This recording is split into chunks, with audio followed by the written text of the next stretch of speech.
May 1940, France. British Matilda tanks advanced toward German positions near Arras. The Matildas are heavily armored infantry tanks, nearly impervious to German anti-tank guns. German 37mm anti-tank guns fire repeatedly. The shells bounce off. The German infantry is panicking.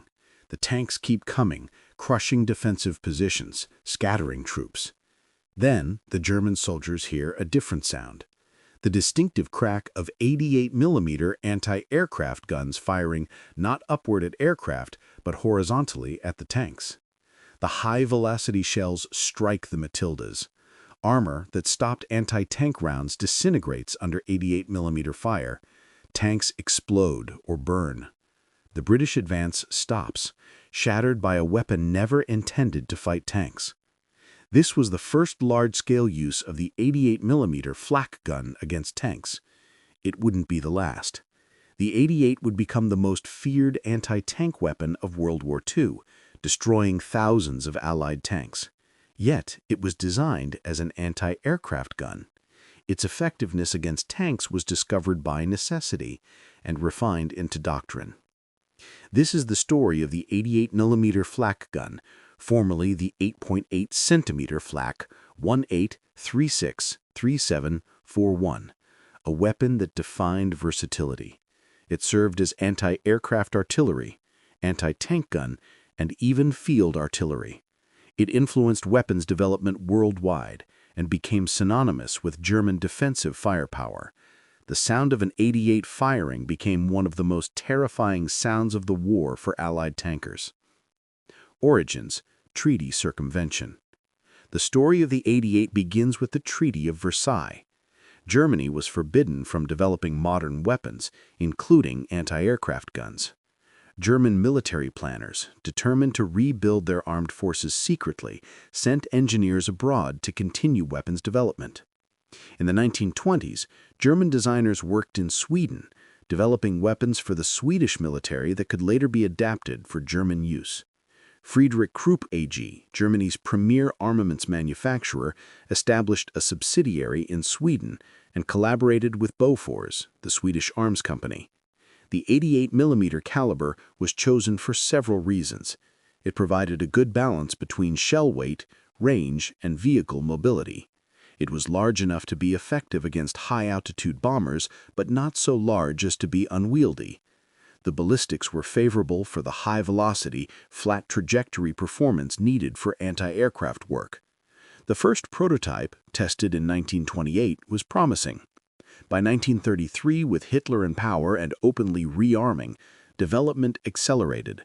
The Flak 18, Flak being short for Flugabwehrkanone, anti-aircraft gun, entered production in 1933. The design was refined in the Flak 36 and Flak 37 versions with improvements to the carriage and sighting systems. Later, the Flak 41 featured a longer barrel and improved ballistics. Technical specifications. The 88mm Flak was a large, heavy weapon, but mobile enough for field deployment. The gun itself weighed about 5 tons in firing position. It was normally towed by a half-track vehicle and could be positioned in under 3 minutes by a trained crew. The barrel was 5.93 meters long on the 1836-37, giving the shell high velocity. The gun fired a 9.4 kilogram, 20.7 pound, high explosive shell to altitudes over 26,000 feet or armor-penetrating shells that could penetrate 100 millimeters of armor at 1,000 meters. The rate of fire was 15 to 20 rounds per minute with a trained crew. The gun featured a semi-automatic breech that opened automatically after firing, ejecting the spent case. The loader would insert a new round, close the breech, and the gun was ready to fire. This rapid firing cycle was crucial for engaging fast-moving aircraft or multiple targets. The mounting allowed 360-degree traverse and vertical elevation from -3 degrees to +85 degrees. This meant the gun could engage aircraft at any angle or altitude within range, or could fire at ground targets with minimal elevation. The sighting system was sophisticated for its time. For anti-aircraft work, the gun used a predictor system that calculated where the aircraft would be when the shell arrived, accounting for the aircraft's speed, altitude, and course. For direct fire against ground targets, simpler optical sights were used. The crew consisted of up to 11 men, a gun commander, 2 loaders, 2 setters for elevation and traverse, a fuse setter, and additional crew for ammunition supply and other tasks. A well-trained crew could operate with brutal efficiency.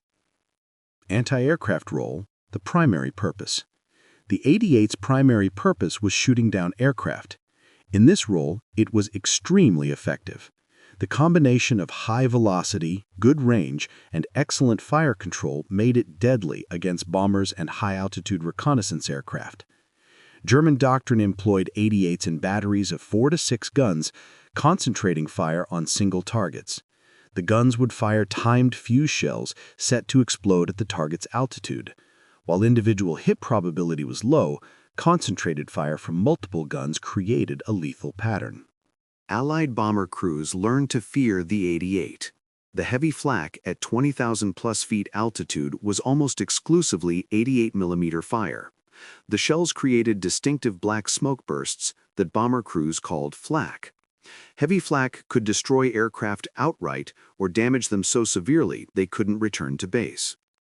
The 88's effectiveness forced Allied air forces to bomb from higher altitudes, where accuracy decreased but survival increased. Night bombing became preferable to daylight raids over heavily defended targets. Fighter escorts became essential. The 88 influenced Allied air tactics throughout the war. However, the 88's most famous role wasn't shooting down aircraft, it was destroying tanks. Discovery as tank killer. The 88's anti-tank capability was discovered by necessity.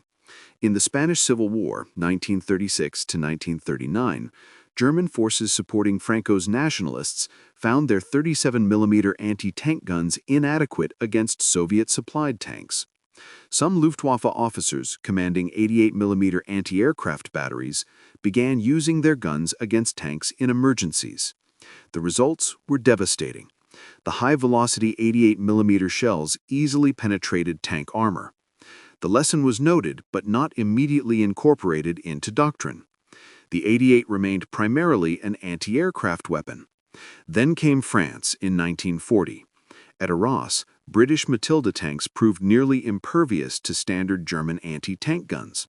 Panicking German forces threw everything at the Matildas, including 88mm flak guns.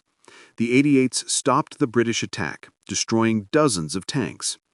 Erwin Rommel, commanding the 7th Panzer Division, witnessed this and immediately grasped the implications. He began incorporating 88s into his division's anti-tank defenses.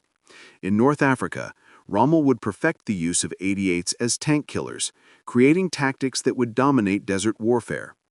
North Africa, 1941 to 1943, the 88 became legendary.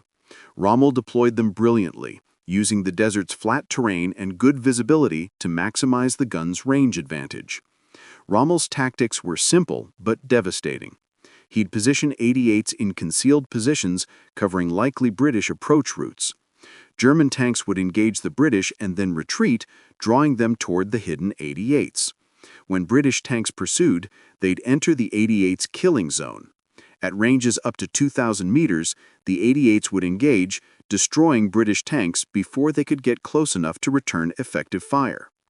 British tankers learned to fear the 88. They called it the 88, with a mixture of respect and dread. Veteran British tank commanders would scan the horizon for the distinctive cruciform shape of 88s in firing position. Seeing one meant danger. Not seeing them meant they were hidden, which was worse. The 88 high velocity meant flat trajectory. The shell arrived almost instantly at normal combat ranges. British tanks would see the flash of an 88 firing and be hit before they could react. The armor penetration was sufficient to defeat any British tank in North Africa until late 1942. German tactics evolved to maximize the 88's advantages. Dummy positions would draw British fire, revealing tank locations. Real 88s would then engage from different positions. Anti-tank minefields would channel British tanks into 88 killing zones. Coordinated attacks used tanks, 88s, and artillery in combined arms that British forces struggled to counter. Eastern Front, mass employment. On the Eastern Front, the 88 faced different challenges. Soviet armor was more numerous, and, with the T-34 in KV-1, more powerfully armored than most British tanks. However, the 88 proved equal to the challenge. German defensive doctrine on the Eastern Front relied heavily on 88s. They were positioned in depth, covering approach routes and defensive positions. When Soviet tank attacks came, often with dozens or hundreds of tanks, the 88s would engage at maximum range, destroying tanks before they could close. Soviet tank crews learned the same lesson as British. The 88 was deadly. Soviet doctrine emphasized mass attacks, accepting heavy casualties to overwhelm German defenses. Against 88s, these mass attacks often resulted in catastrophic losses. Fields would be littered with destroyed Soviet tanks, all hit at long range by 88s the attackers never saw. As the war progressed and Germany transitioned to defense, 88s became increasingly important. Mobile 88 batteries would reinforce threatened sectors. They'd fire until Soviet forces closed, then limber up and retreat to new positions. This mobile defense maximized the 88's advantages while minimizing its vulnerability. Technical advantages and limitations. What made the 88 so effective against tanks when it was designed for anti-aircraft work? The primary advantage was velocity. The shell left the barrel at about 820 meters per second, 2,690 feet per second, giving it tremendous kinetic energy and flat trajectory. This high velocity meant the shell retained energy over long ranges and penetrated armor effectively. The second advantage was range. The 88 could engage targets effectively at 2,000 meters, double the effective range of most tank guns of the era. This meant 88s could destroy tanks before the tanks could return fire effectively. Range was survival. The third advantage was accuracy. The optical sights and stable firing platform provided excellent accuracy. Combined with flat trajectory, this meant first-round hit probability was high at normal combat ranges. However, the 88's most important technical advantage was velocity. The shell left the barrel at about 820 meters per second, 2,690 feet per second, giving it tremendous kinetic energy and flat trajectory. This high velocity meant the shell retained energy over long ranges and penetrated armor effectively. However, the 88 had significant limitations as an anti-tank weapon. It was large and conspicuous. Once it fired, its position was revealed by muzzle flash and smoke. It couldn't easily be concealed or moved quickly.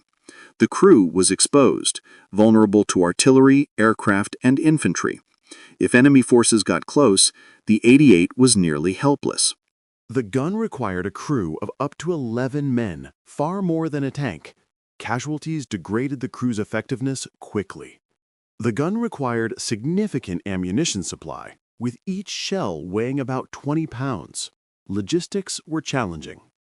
Most critically, the 88 was defensive. It could hold ground but couldn't advance. In offensive operations, its utility was limited. Germany's increasing defensive posture from 1943 onward meant these limitations mattered less, and the 88's defensive strengths became increasingly valuable. Evolution. The Flak 41 and beyond. As the war progressed, the basic 88mm Flak 18-36-37 design was supplemented by improved versions and derivatives. The Flak 41, introduced in 1943, featured a longer barrel increasing muzzle velocity to 1,000 meters per second. This improved both anti-aircraft and anti-tank performance. However, the Flak 41 was more complex and expensive to produce.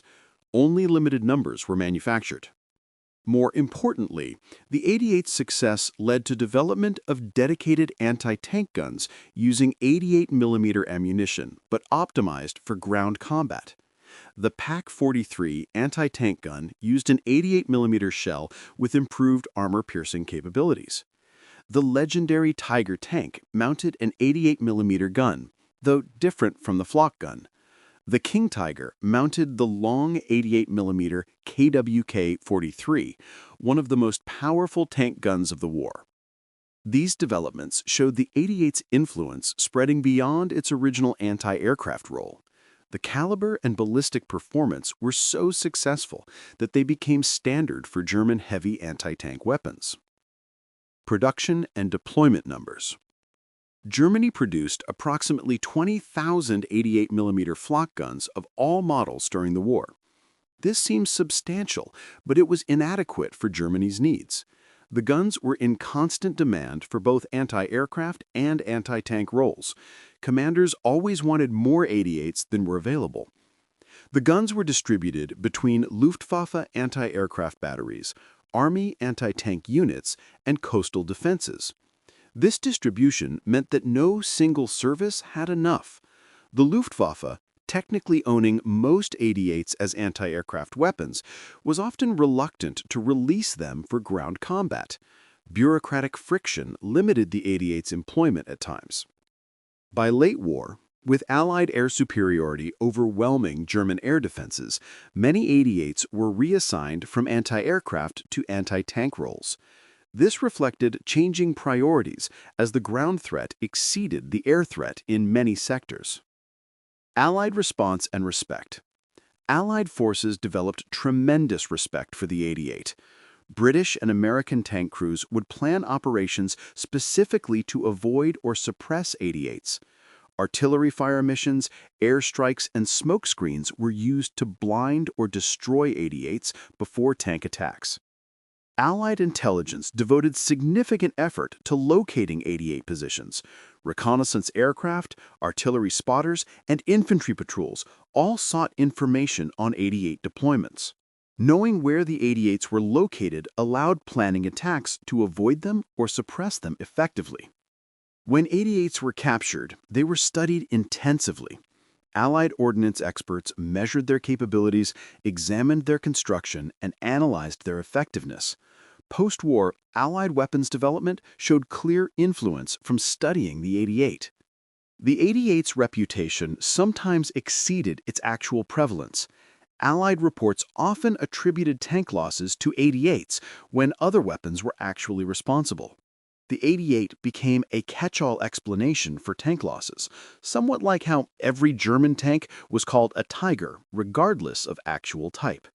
This psychological impact was itself a form of effectiveness. Post-war influence.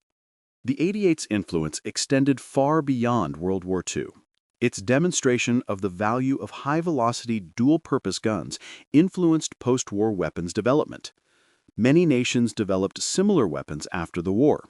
The concept of a single gun serving both anti-aircraft and anti-tank roles was attractive for militaries with limited resources.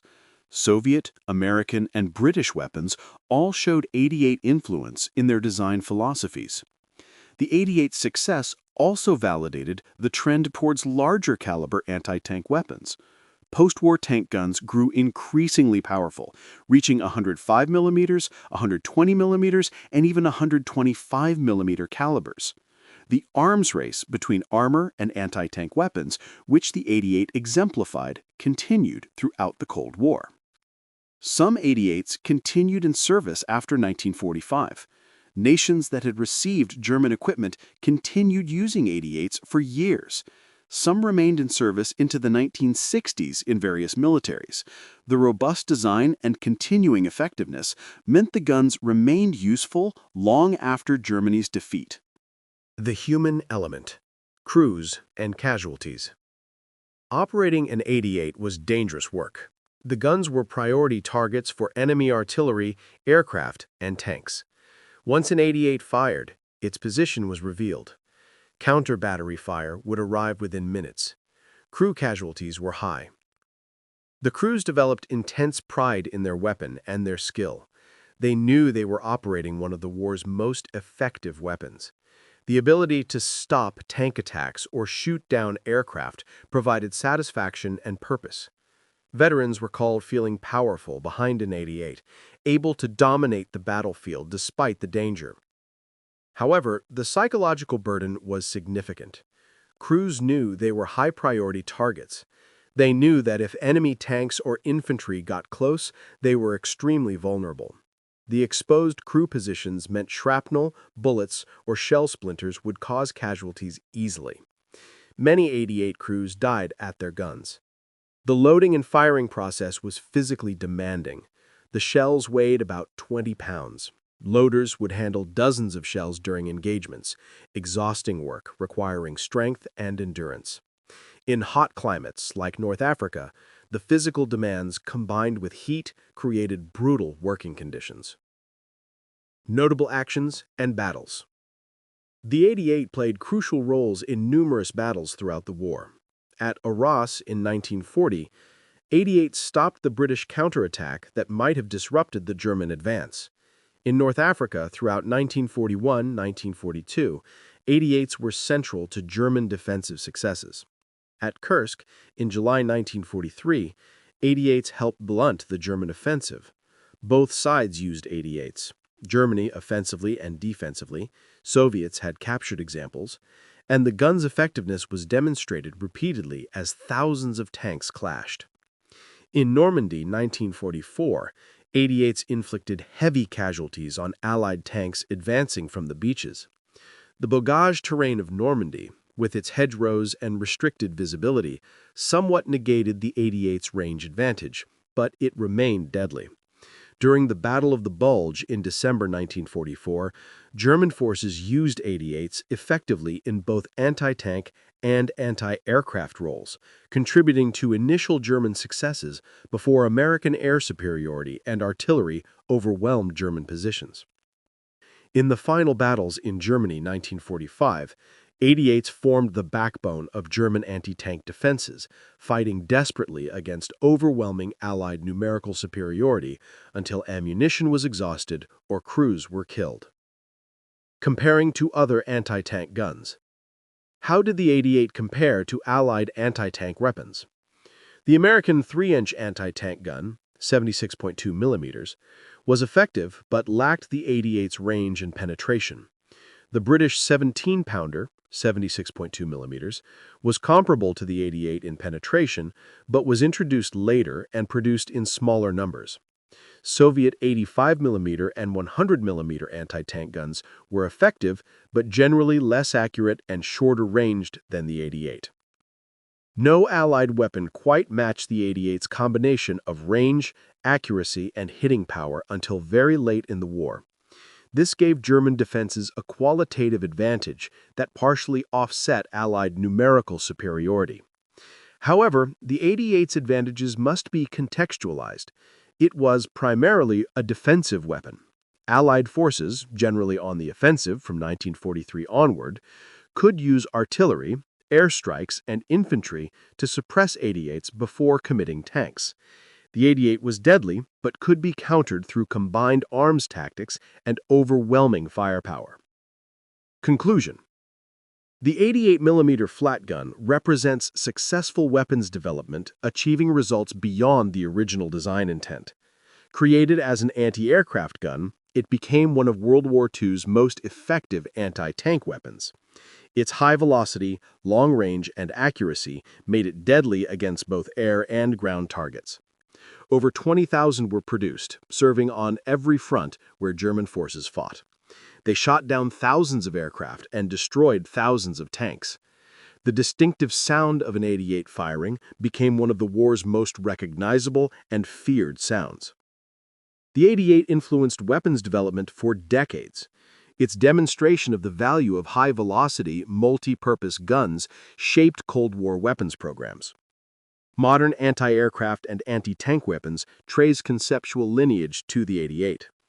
For German crews, the 88 was a source of pride and confidence. It gave them a weapon that could dominate the battlefield despite increasing Allied numerical superiority. For Allied soldiers, it was a deadly threat requiring careful tactics and overwhelming firepower to overcome. The 88mm Flak gun was not the most produced weapon of World War II, nor the most revolutionary technically, but it was arguably the most versatile and consistently effective weapon Germany deployed. From the deserts of North Africa to the steppes of Russia, from the skies over Germany to the beaches of Normandy, the 88 served with deadly effectiveness on every battlefield where it appeared. It was Hitler's multi-purpose killer, and it earned its fearsome reputation through brutal effectiveness on every battlefield where it appeared.